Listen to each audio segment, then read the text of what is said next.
that guy, he also works for that show Trafficked. So really, yeah, I didn't know that. Yeah, Mariana Van Zeller took him in the jungles of Colombia where they grow and manufacture cocaine. Jesus. And yeah, so he's I've seen filming that show. there. Yeah, I've seen a bunch of episodes of that show. So that dude has been on some of the most insane adventures ever. Yeah. To go from riding a grizzly bear's back to packing out cocaine with mules. These drug mules that are taking it in backpacks through the jungle. I can't imagine how like high intensity that moment was. Jesus like Christ. to be like to know that these people could just like shoot you because they want to, or because they have to. Right. Yeah, because someone comes along and catches them, and they're interacting with reporters, and they just say, "You're going to kill these fucking people in front of us." Yeah. Jesus, dude. Yeah. That's a whole nother kind of stress, dude, that I don't want to be a part of. Mariana is a gangster. That lady's been doing that boots on the ground type dangerous journalism for fucking years. I found out about her because of the documentary they did on Vanguard called the OxyContin Express. That detailed those pain clinics they had in Florida and how they would sell people oxys, and there was no database, so you could go from one pain clinic to the next pain clinic and just stack up thousands of pills. That's wild. And then they would just drive up the coast, up Florida rather, into the northern states and sell them. And that was the OxyContin Express. Dude, how do you get into like that's got to be such a specific like sect of like humanity that wants to like get into that kind of journalism, right? Yeah, you got to be very, very, very brave. Yeah, it's not like you're not reading the morning news, dude. No. That's not scratching the itch for you. No, she's trying to figure things out and then expose people to information that's otherwise unavailable. She found that there was LA cops that were selling drugs to the Mexican they were selling guns to the Mexican cartels. So they would confiscate guns from criminals, and then they would fill up a trunk with AKs and ARs and pistols, and then they would drive to Mexico because to get into Mexico is easy. Coming to America is where it's difficult and they check you. But get into Mexico, you just drive right through. So they were driving right through with trunkfuls of confiscated weapons, and they would deliver them to the cartels. Wow, dude. It's just hard to believe that kind of stuff happens. It's happening right now. Yeah. Yeah, I mean, she said it happens all the time, and that's the main way they acquire weapons. That's wild, man. It's crazy. Fucking cops. Yeah. The world's crazy, man. It's a crazy place, dude. Yeah. It's wild that we think about all the different things, the conflicts that are happening overseas, when one of the most wild conflicts is happening right south of our border. Yeah. And, you could literally walk over there. Yeah. I'm sure you heard about those folks that got killed, where these people went down there. I think the story is one of the women went over there for plastic surgery. I think she went over there. They crossed the border. I think she's getting a butt lift or something because it's like cheaper in Mexico. Right. And they got mistaken for a rival cartel. They got mistaken for some sort of rival drug dealers or something, and they killed two of them. And they kidnapped these Americans and killed two of them. Jeez, dude. Yeah. That's crazy. That's a real recent story. Here it is. How a trip to Mexico for cosmetic surgery turned deadly for U.S. quartet.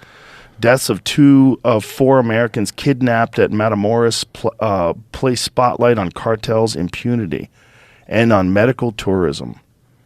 Jesus Christ. Dude, that is wild, man. Fucking crazy. Yeah.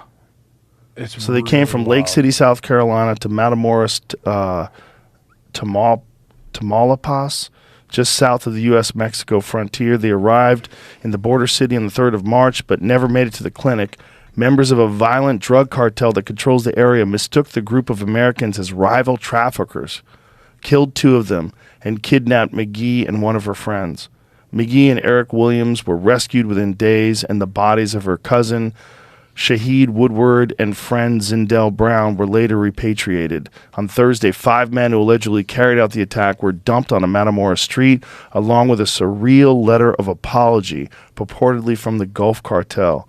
We ask the public to be calm, the letter said in Spanish. We are committed that the mistakes caused by indiscipline won't be repeated and that those responsible pay, no matter who they are. Fuck, That's man. wild, dude. Yeah, I mean, That's wild stuff, dude. it's a sketchy place, man, and it's fueled by the fact that drugs are illegal. That's what's crazy. It's like our idea that we're gonna, keep people safe by making drugs illegal is propping up an illegal enterprise worth untold billions of dollars just south of us. Massive amounts, dude. Massive amounts of money. Like, you can't even process how much money it is. It's crazy.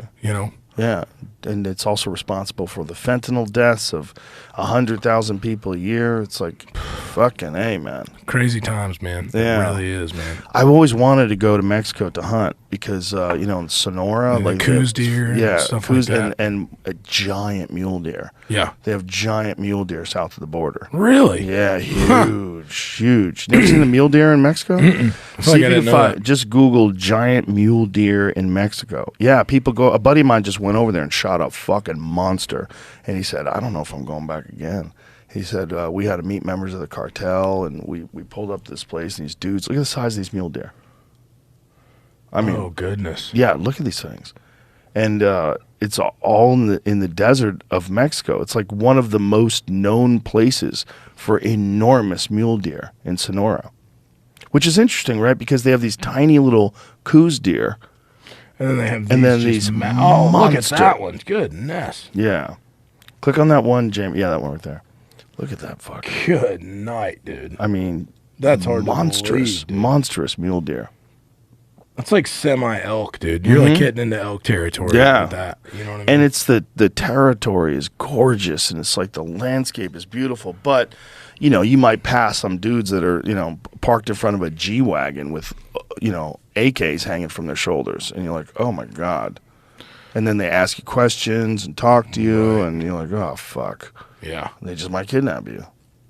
God, that'd be real scary. Yeah, I mean, most of the time they leave those people alone because there's a lot of revenue and tourism, and they don't want to fuck that up, and they also don't want to bring heat down on them, which is what happened when these Americans got kidnapped. All of a sudden, the world is aware, and that can be very dangerous for them. Yeah.